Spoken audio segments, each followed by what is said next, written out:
good morning, everyone. May I have your attention? Thank you very much for coming today. Now we're about to start our public talk dedicated to Russia, US, China triangle. The relationships of these countries are very vital to the whole world, and it definitely has an impact on world politics. The US trade war with China and Washington's prolonged standoff with Russia are moving Moscow and Beijing toward each other, and it is. Such developments raise a lot of questions. What does it mean for the United States? What role Russia can play in this, and how long this alignment between Moscow and Beijing can go? And I'd like to introduce our today's speaker. This is Rичарда Вайтца, director of the Center of Political and Military Analysis, Hudson Institute, United States. Mr. Weitz, the floor is yours. Okay. All right, so I want to begin by thanking everybody for coming. Я все еще понимаю по-русски, но разучился говорить, поэтому вы могли бы задавать мне вопросы и на русском, и на английском я должен понимать. But I'll speak in English because I just sometimes I forget the words and so on. So it's I need more practica. I'm at the Hudson Institute, which is one of the the Moscovy Center in Washington. It's founded after World War II, actually not in Washington, but in New York. The name, of course, comes from the Hudson River. And it was set up by Herman Kahn and others to look at a question that was posed by government and analysts at the time. We'd seen the first nuclear weapons being used. The question was, well, what does this mean for world politics? Does this mean we need a world government, or can we just carry on as usual? And then Hudson, Rand, and a few other centers did a lot of research and came up with the argument that it didn't necessarily mean the end of the world or need for world government, but you need to have robust nuclear forces, second strike. I mean, all the terms that the Council and we and others have been researching since then. So that's its claim to fame.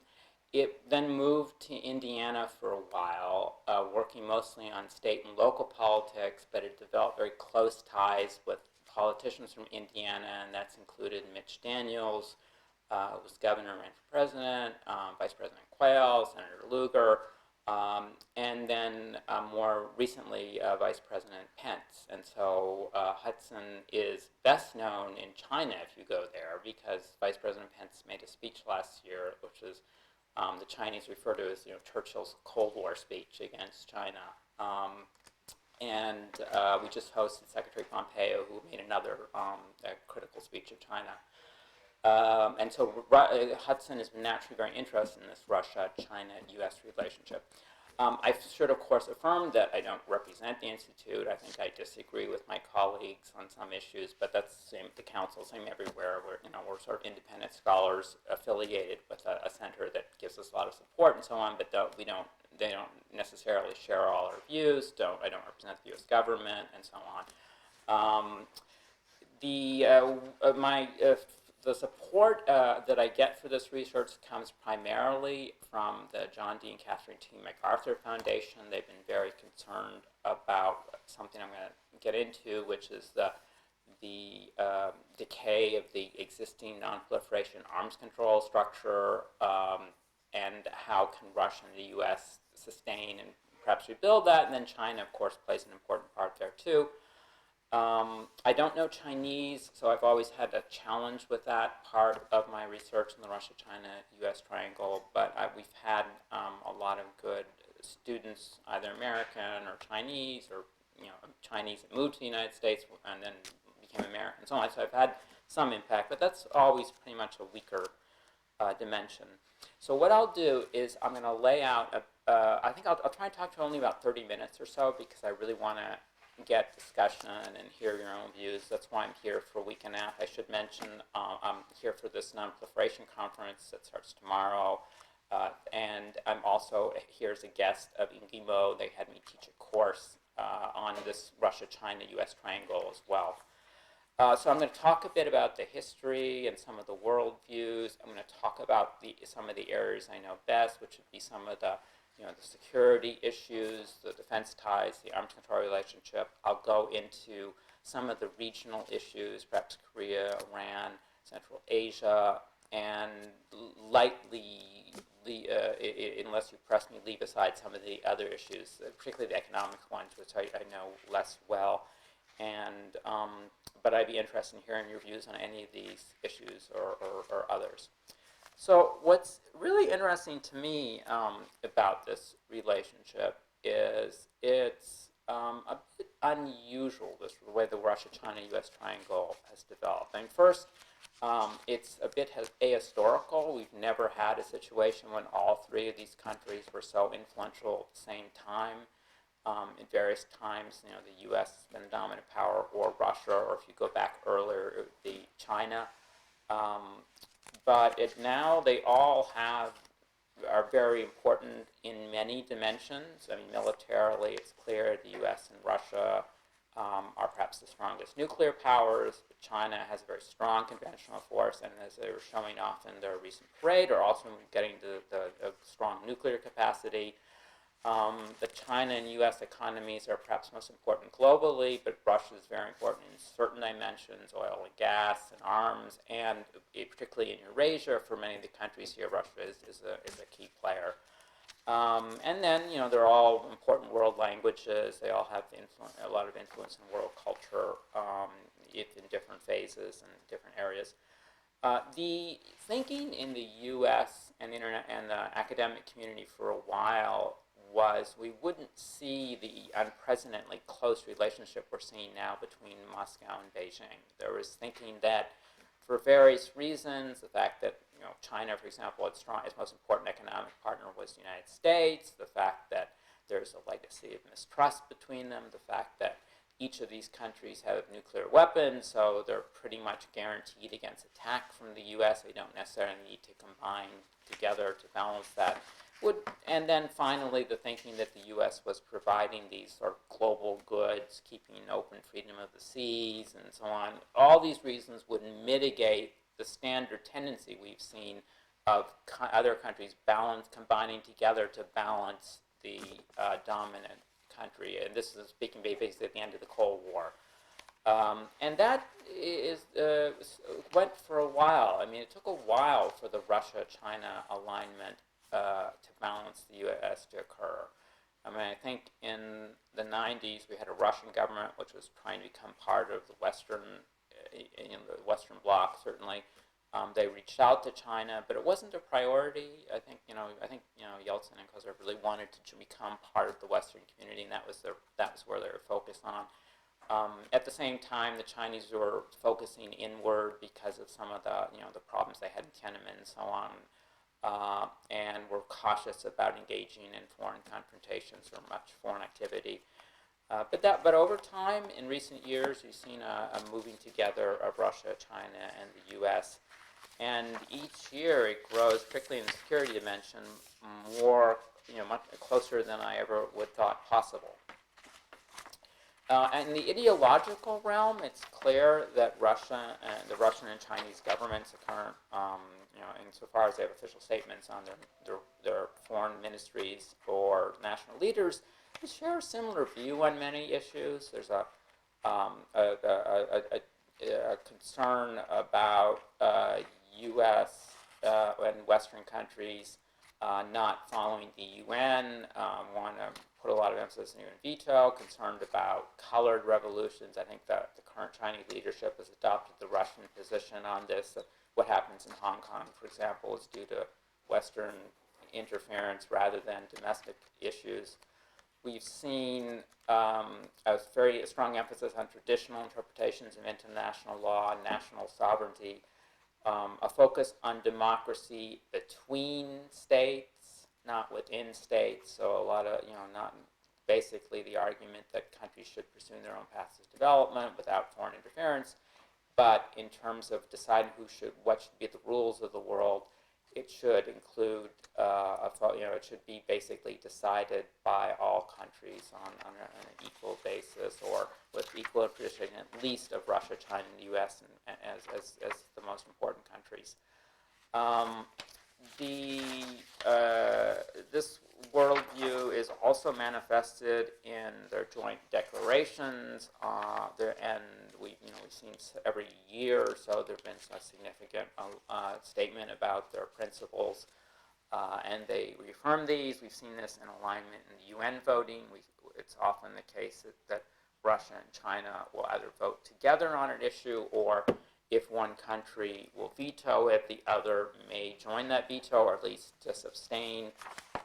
And you've seen this in other areas. So there's not a clear part of the world where you see them coming into conflict. You see perhaps some differences and others, but there's not a major difference like there is between, for example, the U.S. and Russia on Ukraine, or the U.S. and China on Taiwan, and so on. There is a mutual, a lot of agreements between Russia and China. It's kind of hard to fully understand their import. I mean, on paper they're very strong. In practice, it's not clear how much they're being implemented. Often they sound like declarations of intent rather than concrete programs, but it appears to be moving more in that direction. So the arms control issue, which is my main focus, is very interesting, and you'll see this in many of the case studies, that because of the changes we've seen, rise of China, worsening relationship between Russia and the U.S. and China and the U.S., it's impacting on these other issues. So in arms control, the historical pattern had been the U.S. government, seen most recently under President Obama, was pushing to reduce the level of armaments in Russia and the U.S. and nuclear weapons, and felt we needed to go down further after the rsmd 3, the New START Treaty. But the Russian government was insisting, no, we can't just focus on strategic nuclear weapons. We need to look at other kinds of weapons that have effects, strategic effects, even if they're not nuclear. I mean, missile defenses, strategic defenses above all, but including cyber, anti-space weapons, high-precision conventional strike weapons, and so on. What's interesting is that we now have a government in the U.S. which agrees with the Russia position, that the U.S.-Russia model of arms control, though very appropriate for the Cold War, is not that useful in their current circumstances and needs to be restructured to take into account additional capabilities, particularly those systems that are falling outside the START framework, such as long-range undersea weapons, hypersonic systems that are of a shorter range than guided by the treaty, and so on. Tactical nuclear weapons. The list, of course, is still not concrete, but you can think of anything that's not a nuclear warhead delivered on a long-range delivery system, such as a missile or a bomber, is not under control presently, and perhaps should be. And even more so, there's a desire to include additional countries, particularly China. The argument being now that China, though its nuclear weapons capacity is less than that of Russia and the U.S., we think. I mean, it's not very transparent, so we don't, unlike Russia and the U.S., we don't get declarations of the weapons totals, and there's not a START treaty to help enlighten us, but we think it's significantly less. Still, in other areas, such as conventionally armed missiles, particularly those of a shorter range that were covered by the INF Treaty, China has many more than Russia and the U.S. combined, perhaps as many more than all the rest of the world combined. But that's also occurred in other areas too. You've seen the number of these countries that have those kind of missiles turned into several dozen. So what's happening is we're seeing some of the treaties, like the INF Treaty, the one that limited the intermediate range nuclear forces from 500 to 5,500 kilometers, basic decline in usefulness, and now we're sort of searching for what should be the new architecture. The challenge we have is we have the one remaining treaty, the S&D 3, and it's going to expire in February in 2021. Both countries could let it expire and decide that we should be able to freely decide what nuclear forces we want, not governed by arms control treaty. They could replace the treaty with something that would cover additional countries, or they could simply extend the treaty by up to 5 years, but that sort of just postpones the question of how do you deal with these other technologies, other countries. And the challenge we're having on the country level is that, of course, the Chinese refuse to participate even, let alone sign such a treaty. They argue that they have a lot less forces in the U.S., that their forces are defensive, they don't threaten anybody, leaving aside what the Japanese and others think. They perhaps more persuasively say that the forces are put on a different structure in the sense that they have a no first use doctrine, which is manifested by keeping the warhead separate from missiles and so on. But still, I think it's just going to be hard to have any more arms control between Russia and the U.S. unless we include China in some way. Not as a full treaty member, then in some capacity there'll be some more transparent part of Chinese, some limits on their forces. And the reason is China is just growing in all sorts of ways, including in the nuclear. And it wouldn't take long if the Chinese put their mind to it to develop a nuclear capacity, perhaps comparable to that of the U.S. and Russia in terms of its effects, at least within the Pacific realm. For many in the U.S., the long-term threat is seen as mostly China rather than Russia, and so it doesn't make a lot of sense to start signing treaties with Russia when your main concern is falling outside the treaty and is unlimited from the treaty. And there's some other reasons. I think it's possible the Chinese can be persuaded to do things a little differently. We've seen China back off from a lot of its previous policies. So for a while they refused to do aircraft carriers because they thought they could be provocative. Now they do. No foreign bases. Now they have them in effect. And I think that Russia could play a useful role here. I still think Russians, as they stated previously, the Russian officials are concerned about China's potential. They don't talk about the China threat being seen near term or very vocally in dialogue with the U.S., but I think perhaps Russia can help persuade the Chinese and teach them or persuade them the value of some kind of more verification, transparency than they traditionally pursued, particularly thanks they're a much stronger country now than in the past, so they can, I think, they have more margin to allow for such transparency. The question of the defense ties, that's where we've seen the most remarkable shift in this kind of triangle, in the sense that the Russia-China defense relationship has just grown much stronger than any of us have thought possible. So we've seen, and I'd like to think of this as sort of 3 dimensions. So it includes the arms trade. In a way, it started a bit by accident at the end of the Cold War. The Soviet Union fell apart. The Russian Federation inherited a large number of Soviet-era systems. They didn't really need that many, so the Russians actually wanted to sell it and get some money to invest and develop new systems. You had the Chinese at the same time, because of what happened in Tiananmen, with the Chinese military cracking down on civilian protesters, being denied future access to American or European arms. So they were looking for another source of foreign military technology. So it's almost a natural marrying up between the two countries. Russia had a lot of arms it needed to sell, and China was looking to buy them. So during the 1990s, we had a very large flow of weapons from Russia to China. China was buying entire Soviet systems, frigates, warplanes, and so on, and bringing it into their arsenal. But towards the end of that decade, the levels started dying off. There are Russian estimates that rather than being the main buyer of Russian weapons, along with India, China might be, at some point fall about 10%, just sort of replacing the systems it had and upgrading them. Because for several reasons, the Chinese military had been strengthening its military-industrial complex. So China was now being in a position it could make the kind of Soviet-era systems that it used to buy from Russia. Didn't really need them.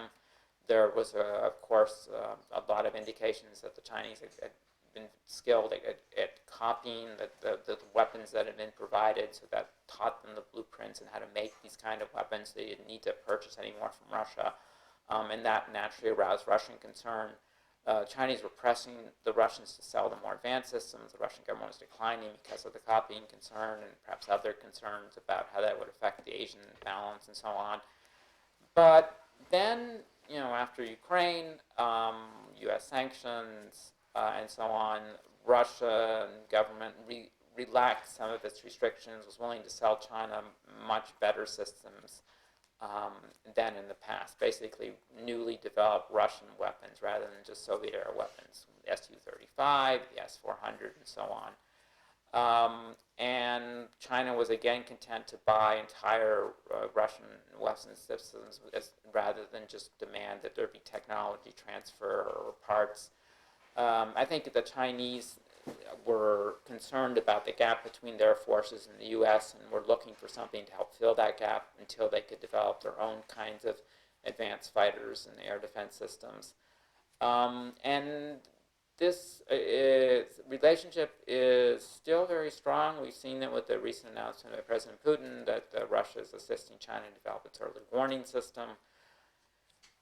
In the future, it's not clear what more Russia would sell. I can't see Russia selling its long-range ballistic missiles or some other systems, but the focus seems now to focus more on joint development of weapons that both countries can then use in their own forces and sell to third countries such as Pakistan.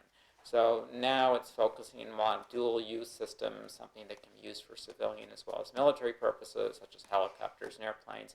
But in the future, it might be more military-focused systems. And we're probably going to start seeing a reverse flow. We're probably going to see Russia buying some Chinese systems, drones, cyber systems, whatever China would be willing to sell to balance out gaps in areas where China is developing very strongly, and Russia might want to buy those from foreign buyers so they can Russian developers can focus on other areas. So that is just that transfer is had a substantial effect on how the U.S. has viewed China's potential capacity to threaten U.S. interests. So the Russian sellers aren't dumb. They haven't sold China like tanks or something that could be used in a war with Russia. They've sold them systems that could be more effectively used in a war with Japan or the U.S., maritime systems, aviation ships, missiles that can be used to down U.S. fighter planes and so on. And that's really caused the Pentagon to elevate its concerns about China. It's had the advantage, I think, from the Russian point of view, of preventing the U.S. from focusing on countering Russia after Ukraine, because the U.S. also has to worry about China, and so on. The next development area beyond the weapon sales has been the exercises. Those started off as one-off every couple years, either bilateral, as in 2005, or more often through the Shanghai Cooperation Organization, in which it would be nominally several Russia, China, and some Central Asian countries, but in practice, Russia and China provide the main forces. They'd have a land exercise every year or two. But since then, they've become more frequent on land. They've extended into the naval domain. And now every year we see pretty much 2 naval exercises described as 1 and 2 phases. The areas have been very significant: Eastern Mediterranean, Baltic area, South China Sea. And most recently, we've seen some joint air operations over Korea and Japan, claimed territory. We've seen missile defense exercises, computer for the most part, but still occurred every couple of days. And that's another area just growing leaps and bounds. Still lagging behind with the exercises that the U.S., for example, has with South Korea and Japan or NATO, but becoming more integrated, showing more effectiveness and addressing more tasks. I think now you could say that Russia and China could, for example, intervene in Central Asia if something went wrong in Kazakhstan and Uzbekistan or something like that, and that will probably continue. The third area besides the arms sales and the exercises, it's more the level of joint exchanges, joint declarations. So we've seen Russian officers learning Chinese more than in the past. We've seen the professional military education institutions of both countries taking students more from Russia and China. We've seen constant meetings between the Chinese and Russian military leadership. They both are very prominent in each other's annual defense conferences, the Moscow International Security Conference, and the Chinese version of that. There's always a significant representative from the other country. A lot of joint presentations by Russia and China on space, militarization, or missile defense, and so on. And that will probably continue to grow as well. And that's, as I said, it's just exceeded what many of us thought possible maybe 10 years ago. There are cyber and space complicated areas we can get into maybe in the question and answer. We've seen a lot of alignment at the public level with both Russia and China supporting more national control over cyber domain as opposed to what had been the U.S. preference for a more transnational, unregulated cyber area. Space, a lot of focus on Russia and China and their counter militarization space treaty, even as they both develop anti-satellite weapons. Or in the case of Russia, it's more what Russia inherited from the Soviet Union, whereas China has been more actively developing that domain of that type of system. In terms of regional issues, we see close harmony in some areas. Central Asia, above all. Some people had thought that with the end of the Soviet Union, breaking apart of Central Asia from less under control of Moscow than in the past, that this region could logically become an area of rivalry between Russia and China. They would compete to put in their people in power or for assets or military partners. But so far it's been an area that's actually drawn them together. So a lot of shared concerns about Islamist terrorism, internal instability, influence of the United States, U.S. Goals there,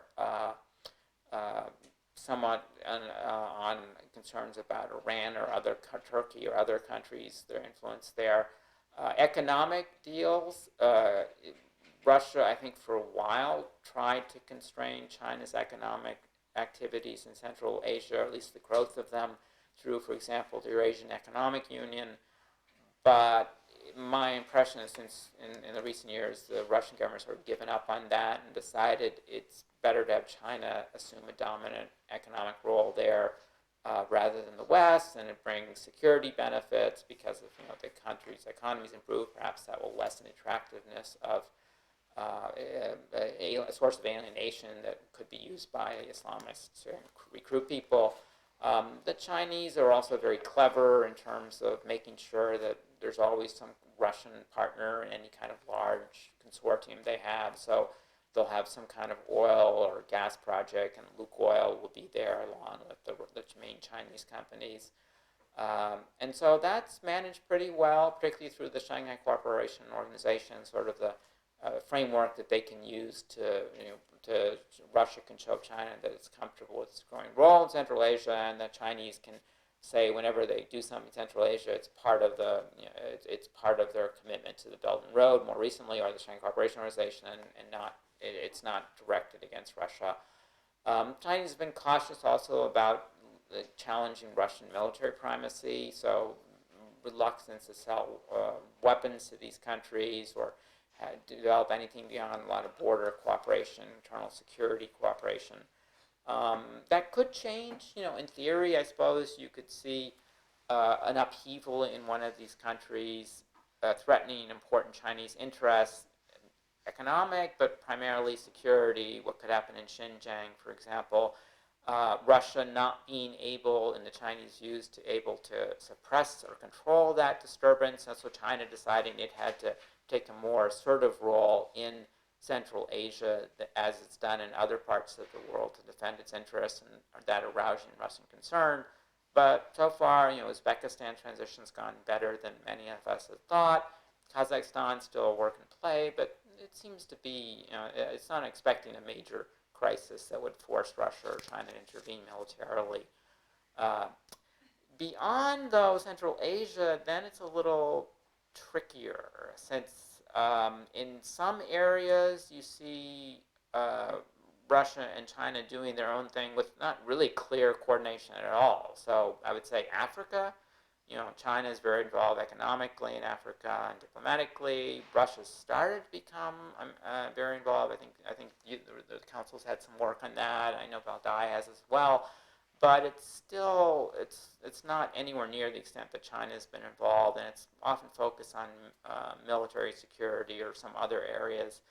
There's not much evidence that the two countries combine on joint projects there. Same in Latin America. They both maybe support Venezuela, and you're seeing some diplomatic support, perhaps Cuba. But elsewhere, China is focusing on a lot of its economic projects. Russia has a lot fewer, but it has some, but they haven't really combined with China. Even in Europe, there's not much coordination. So you see China seeing Europe primarily as an economic opportunity and trying to extend its Belt and Road and other initiatives through Europe. Russia not clearly opposing that, but not really seen to link with that project either, at least in Europe. And elsewhere, there's more evidence of some coordination, cooperation. So in the Arctic, for example, as we know, the Arctic is very special for Russia. It's because it's important economically, strategically, and also probably ideologically, I would say. And for a while, Russia was uncomfortable about Chinese interest in the Arctic, claims to have the same, have some kind of special status as a near-Arctic state and so on. But the Chinese have toned down their original claims that it should be a global heritage of mankind and open to everybody, and not directly challenge the Russian, Canadian, U.S., other whatever claims the existing 5 littoral states have in the Arctic. And in response, I think the Russian government's become more comfortable with the Chinese activities in the Arctic, certainly economically, since the Western sanctions deliberately targeted that kind of energy cooperation that could be used to develop these very complex Arctic projects. Russia has turned to China as a source of capital and perhaps future technology. And as long as the Chinese are not involved militarily there, I think that partnership will probably continue. In the Middle East, it's a bit more cooperation than in Europe or Latin America or Africa, but not as much as Central Asia. So I think that the Chinese have strived to not upset anybody, so because such an important source of energy for them. So they work with Russia on the Iran question, and in Syria, there's not been any Chinese challenges. You've seen them both double veto some Western-backed revolutions in Syria. But in this case, Saudi Arabia, Iraq, and elsewhere, China still has good relations with those countries. Russia's been improving its relationship in that. But there's not much evidence of Russia-Chinese joint cooperation in these other countries. I suppose the fundamental difference being that China's an energy importer, Russia's not. And China is trying to stay out of any of these kind of military and political disputes, whereas Russia is more actively seeking to establish itself as a player in these, being able to have a role, either mediation or settlement and so on. That may change, because it's so important for China, and we've seen some recent Chinese expressions of interest in maybe mediating some of these disputes. In Iran, I just said point passing that clearly the Russian and Chinese governments oppose the current Trump administration policy, putting a lot of pressure on Iran. But it's been a lot of rhetorical support, but not so much beyond that. I mean, I think the Chinese have been as cautious as others of limiting their economic liabilities, engaging with Iran that could run them afoul of the U.S. Treasury. I think both Russia and China sort of like what I refer to as sort of the Goldilocks solution for Iran. So they would become uncomfortable if the U.S.-Iran relationship became very strong. If we had Iran lining up with the U.S. as a security partner, as it was historically, and possibly could in the future if there's a change in government in Iran. But they certainly don't want a war in the Middle East involving Iran, the U.S. So they sort of want this porridge not too cold, not too hot, but sort of lukewarm Goldilocks solution right in the middle, which is sort of where Obama put them. And so that's something we may see changes on. In Korea, you see, and East Asia, you see closer Russia-U.S. cooperation, U.S.-China cooperation, particularly in Korea, not directly confrontational to the U.S. I mean, I think that's probably the area where all three countries can best work on. I think none of them want North Korea to have nuclear weapons or to test these long-range ballistic missiles. The U.S. because it directly threatens U.S. security, and Russia and China because the U.S. response to what North Korea does potentially threatens their security. And so I don't know if it's conscious or not, but the U.S. has sort of been following the Russia-China peace process that was laid out a few years ago. As you remember, the Russian-Chinese foreign ministries came up with this peace plan, 3 parts. First, you have a cessation of these tests by North Korea, and you have a scaling back or cessation of the large South Korean U.S. military exercises that occurred. Then you had a step which none of us thought would occur, but has, which is that the leaders of North Korea and the U.S. get together and talk through the security issues, dampen down tensions, come to some kind of initial agreement. And then the third phase, which we haven't reached yet, is then Russia, China come back in, and others, and we get a multilateral agreement for Korea. Clearly, Russia would benefit a lot from a peace settlement in Korea because of the opportunity it would then give Russian companies to use the Korean Peninsula to reach out to the rest of East Asia economically, build pipelines, railroads, and so on through the Korean Peninsula. We haven't gotten there yet, but in principle, I think the U.S. would not be opposed to that as well. It would help perhaps diversify Russia's economic ties in Asia, which are very heavily focused on China now, and sort of make Russia almost dependent on China in accessing the Asian economy. If Russia could develop better ties with Korea and Japan, I think that would be in U.S. interest for that reason. But we're not there yet. You might see some differences long term if there was an upheaval in North Korea and you saw Korean unification. I think Russia would be comfortable with that scenario if there was not a U.S. military presence in Korea or been scaled back, whereas I think the Chinese still would prefer to Korea's overall possible alternatives. But again, we're not anywhere near that. Beyond that, you see the countries sort of managing their differences. So China and Russia have managed their differences over India, Pakistan, and South Asia, particularly India. The past pattern was Russia would be close to India and China would be close to Pakistan. And whenever there was a Pakistan-Indian conflict, they would side with their relevant partners.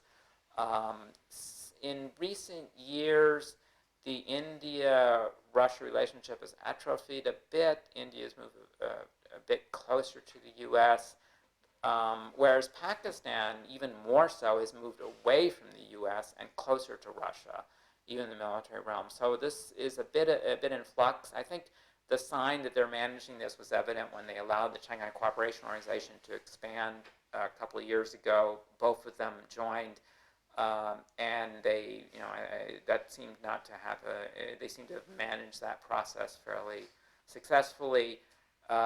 Still some differences over territorial claims. So as far as I'm aware, the Chinese government still does not acknowledge a Russian control over all the Kras, what the Chinese refer to as northern territories, legacy of the Cold War when China was siding with Japan. And I think that the Russian government has not fully acknowledged China's claims for East and South China Sea. Some differences, but they're narrow. In Russia is selling Vietnam land attack missiles that Vietnam would use to attack Shanghai and so on if there was ever a war, cruise missiles. And Russian companies are active in Chinese Vietnamese waters, which are claimed by China, but they've managed to just accept those differences without making a major issue of it. Same with China's refusing to fully accept Russian claims to the Russian position on the Georgian territories that are aligned with Russia currently, Abkhazia and South Ossetia, and then Russian claims to Crimea and presence or activities in East Ukraine haven't gotten full Chinese support, but they've sort of just managed these differences. It's possible that at some point that will change. The Chinese could take a more assertive role, think that because Russia's become economically dependent on China in some areas, they could leverage that to force Russia to move its position closer to China.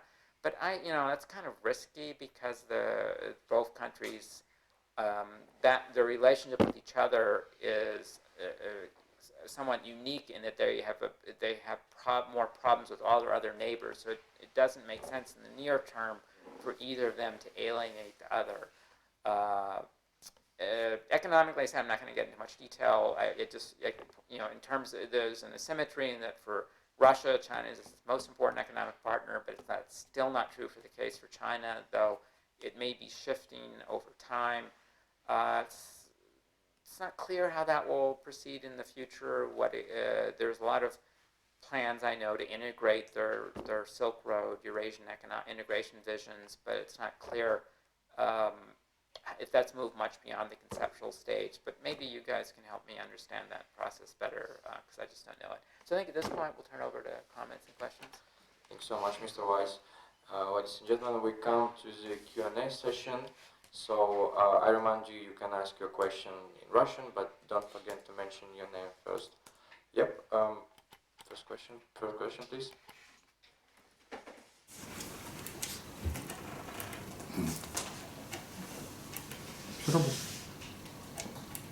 Работает? Да. Не горит.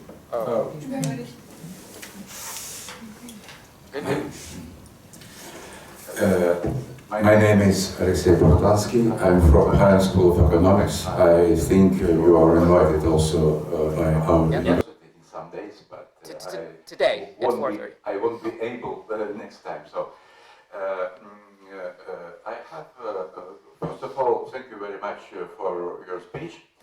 I have to ask you two questions, if you don't mind. My first question.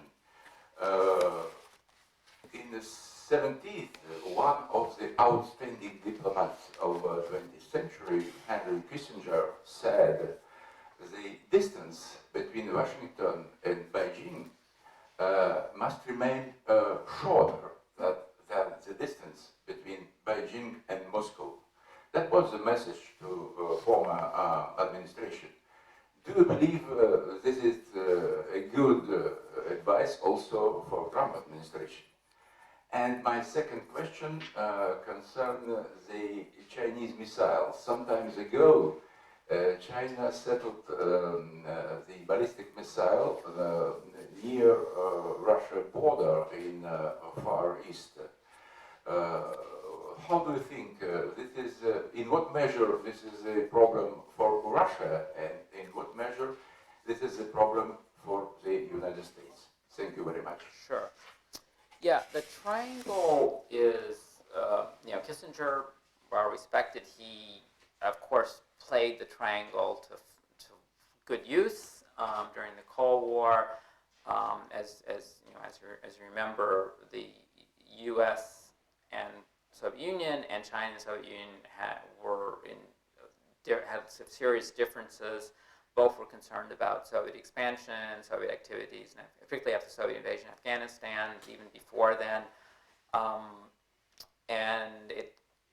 Kissinger and Nixon, gives President Nixon due credit, decided they needed to reconcile with China, at least in the security area, to balance the Soviet Union because of the difficulties the U.S. was having in Vietnam and for other reasons, and the Chinese were open to that as well, and that I think played a useful function in checking the Soviet Union at that time.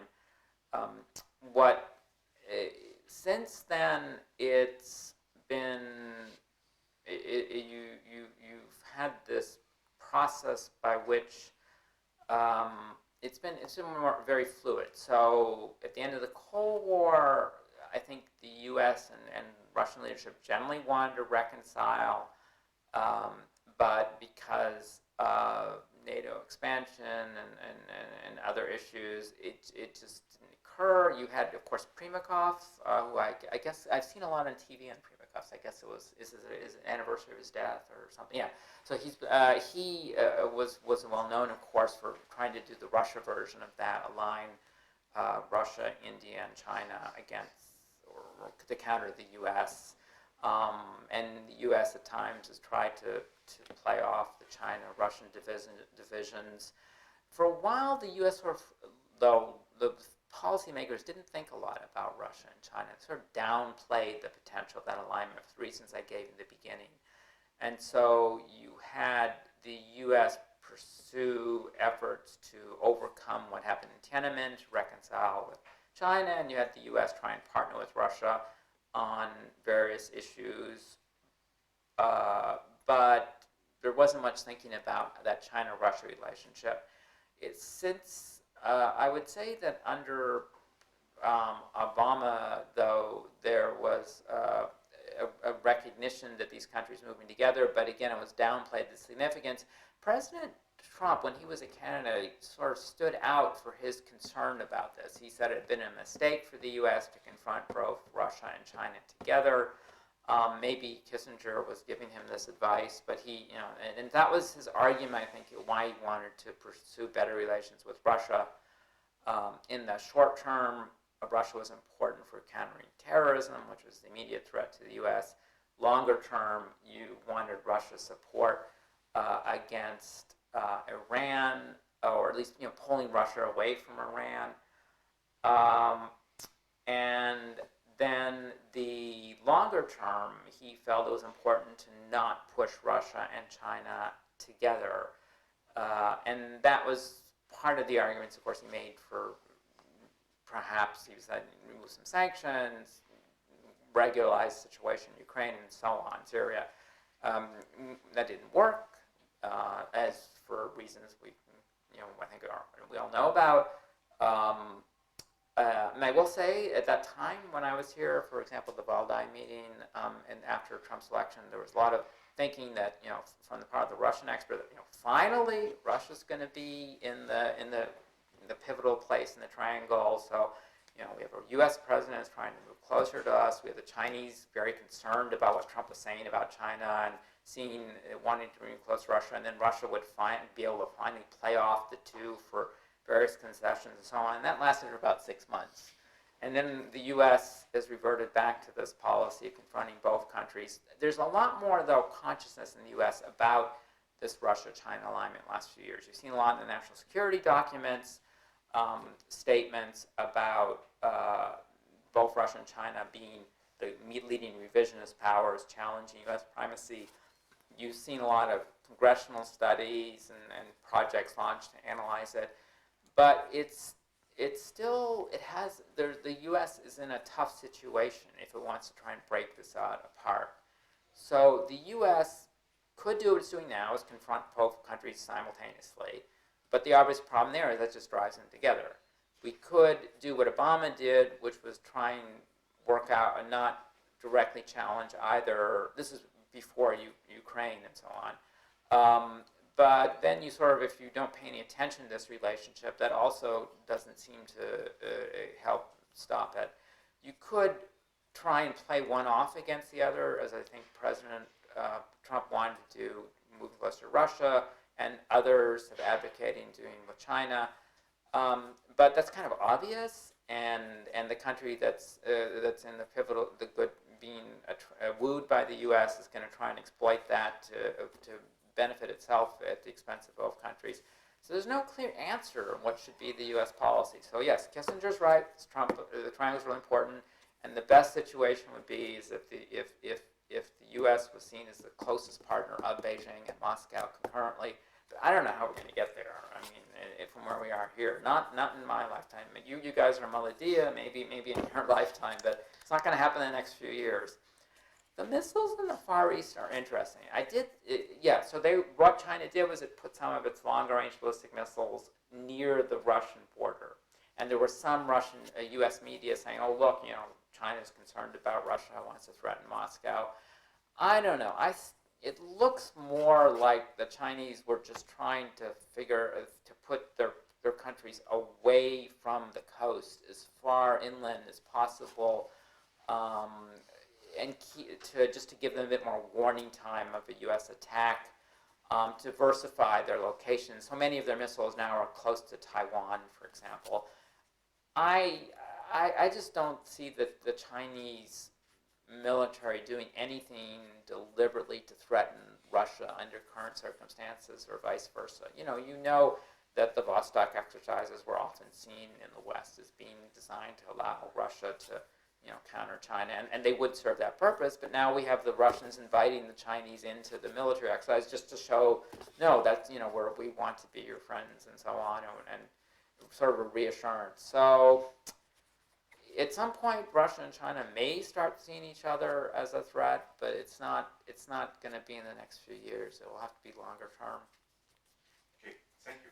Sure. Лорада, наверное, в микрофон лучше будет сказать это.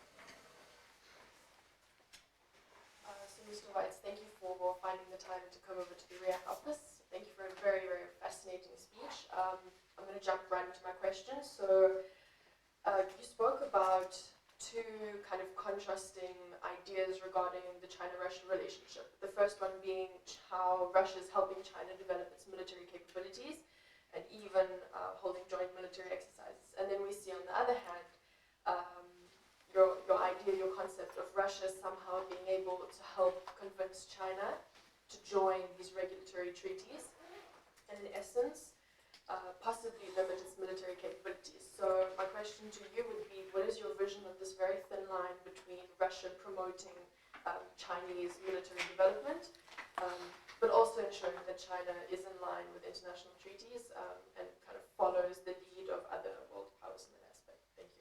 Yeah, and so are you, your accent gives me an indication that it's hard for you. Are you a student here? Or? No, I'm actually the new editor of the English REACT website, so I was hoping to speak to you after this as well. No, конечно. Ask a couple of questions. Sure.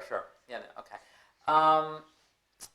So I mean, I explained this apparent противоречие by the fact that this would be in Russian interest. So you could argue that for now it's in Russian interest to have China strong militarily because, in a way, it forces the U.S. to consider it might be involved in parallel contingencies. That's divided forces. So if there was the U.S. wouldn't have the luxury of going to war with Russia over Ukraine or something without having to worry that China would take advantage of that to seize Taiwan and vice versa. So it and just even short of a war scenario, it just keeps the U.S. divided and gives out Russia some other advantages. But it's not in Russian interest for the arms control enterprise to collapse completely. So in an unbridled arms race, Russia, one reason I would support New START extension is Russia is in a better position for the next few years to develop its nuclear forces in the U.S. But longer term, if we had an unbridled arms race, as Trump said, then in the end, the U.S. could probably build more and faster, not faster, but just more in the long run than Russia because of the larger economy and so on. But China could too. And so if we have an unlimited arms race, we don't have a good conceptual framework for trilateral deterrence. We don't know how this is going to function multi-level. We have a very comfortable with bilateral. So I think it would be in Russian interest if China were strong power within Asia, but showed more self-restraint or more cooperation on particularly sustaining the current arms control process, as opposed to having everybody put missiles all over the place aimed at each other. And I think that is actually Russian policy. I don't know, we don't know, because it's not fully visible what the Russian and Chinese talk about when they talk about the arms control process. I would think there'll be Russian preference that, because it was earlier stated officially by Russia that it wants China involved in this process somehow. And then I thought Russia, I don't think the Chinese would listen to the U.S. on many of these issues, but I think they might listen to the Russians talk about their experience with New START, or for example, or the START process, how verification works, how monitoring works, how the reporting requirements work, so the Chinese might become more comfortable participating in this process in the future.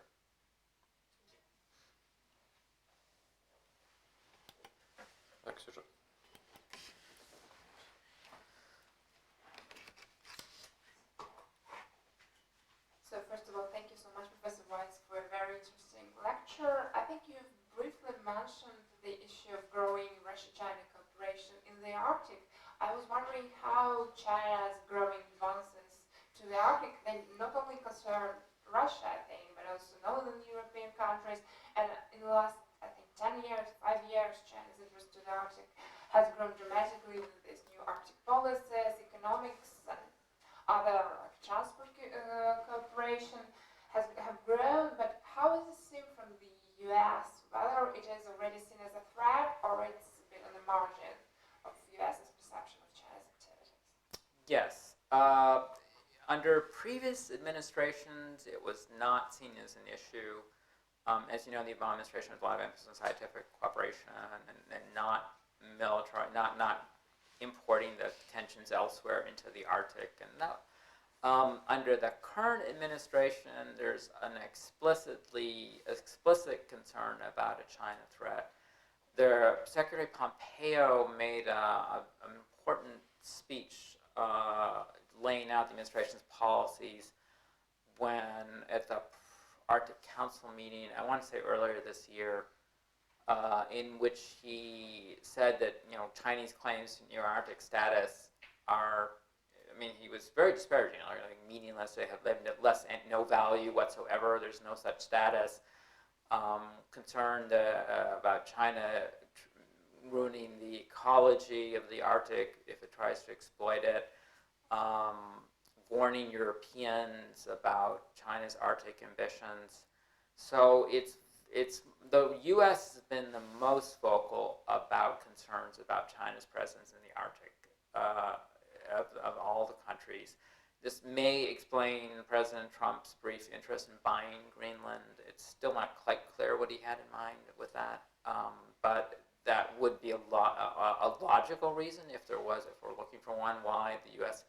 might want to do that, because the Chinese have been buying up important territories in Greenland, important economic resources, but almost, even Chinese companies are interested in building the airfields that the U.S. might need to use for that. So there's just a lot more concern. And of course, Russia is not vocal anymore, given the current situation, about its concerns in the Arctic, but probably I've seen some writings or some articles of the Kommersant or somebody, some Russian author saying it's probably good that the U.S. is becoming alarmed about China in the Arctic because then that could help balance the growing Chinese presence. I mean, there is a big asymmetry that, you know, China's economic presence has really grown, and in terms of Russia's plans for the northern sea lane, China's the obvious country that would use that, since it allows it to reach Europe, if we can ever get that to function, a lot easier than sailing around South Africa or even some of the land routes, and certainly exploiting some of the resources of Russia-China partnership makes sense.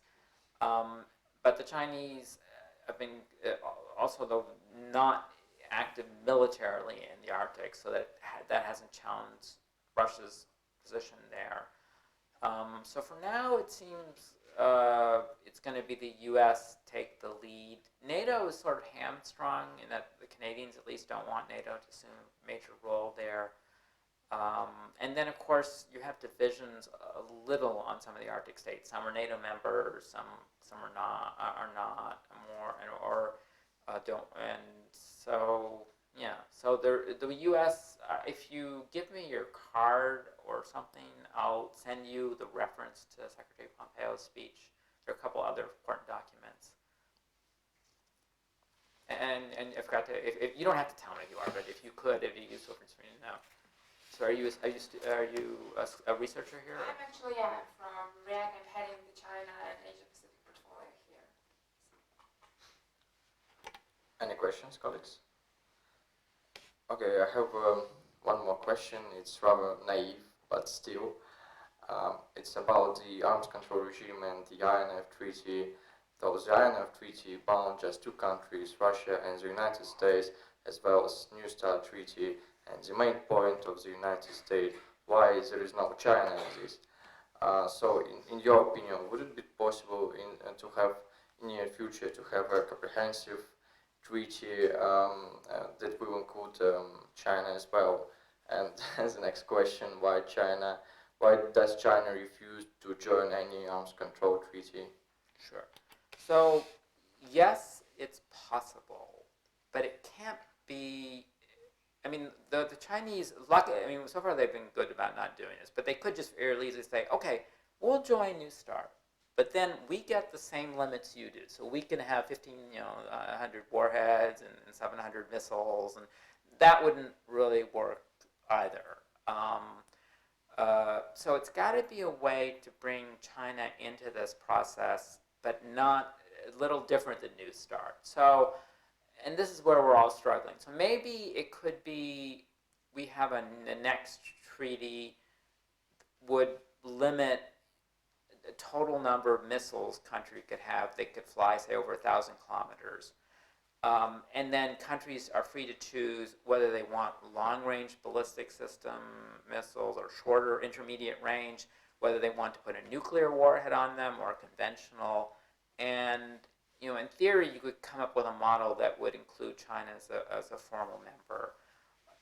Also, you could think of maybe China doing other things short of being a full member, but just some kind of participation that would give Russia and the U.S. more insights into what China is doing, what are its plans, what are its capabilities.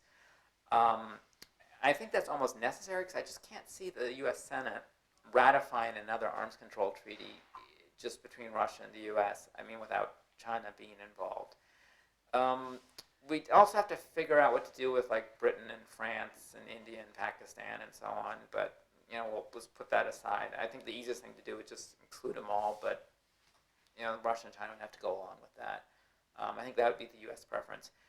Again, the Chinese say, look, you guys have many more than we do, so you eliminate yours first. Ours aren't threatening. Yours are, we are for different purpose. Ours are conventional.